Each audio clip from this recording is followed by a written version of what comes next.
भगाओ इस वहशी को, छोड़ दो सुकून में। ये जानवर है जंगली, बहा देगा खून ये। वो ढूंढे सवाल से मेरे अरूज का, नजदीक भी जो आज हो तो होगा ये मौजज़ा। मेरे हाथों में स्याही की कालख नुमाया, हिप हॉप मेरा घर करूं इसका सफाया।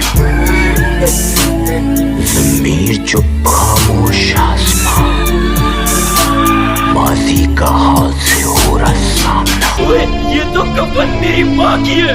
तुम दोनों का दिमाग ठीक है?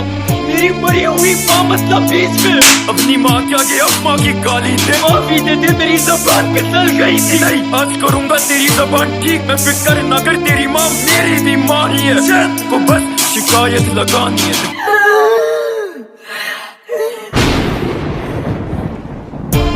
तू तो वापस आ गई है। तू ख्वाबों में क्यों नहीं आती है? काम की बात कर, बच्चा मैं पकाने भी भूल। अपनी माँ को बेची मंशियात भी है। ये पैसे कर मेरे नाम से कमाई और माँ के सामने एक रिश्ता लगाई। और क्या हुआ भूखना अपनी माँ के मुंह पे गुरूर में बोलना। तू आए बात माई बहुत शोखा हुआ वह चढ़ गई सर पे इसके वक्ती बाबा। ये बिल्कुल बेचारे को पता ही नहीं है कि तारीफ है ये बस लोगों का दिखावा है।